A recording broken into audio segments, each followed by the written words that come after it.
അത്യുന്നതന്റെ മറവിൽ സർവശക്തന്റെ തണലിൽ പാർക്കുന്നവൻ ഭാഗ്യവാൻ ഭാഗ്യവാൻ.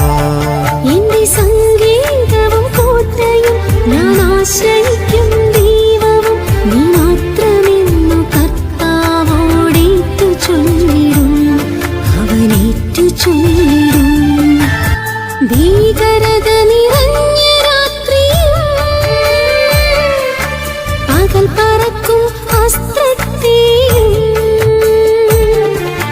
തെല്ലും ഭയം വേണ്ട കൂരിരുട്ടിനെയും നട്ടുച്ചയ്ക്കണയും വിനാശത്തെയും പേടിക്കേണ്ട ദൈവം കൂടെയുണ്ട്. അത്യുന്നതന്റെ മറവിൽ സർവശക്തന്റെ തണലിൽ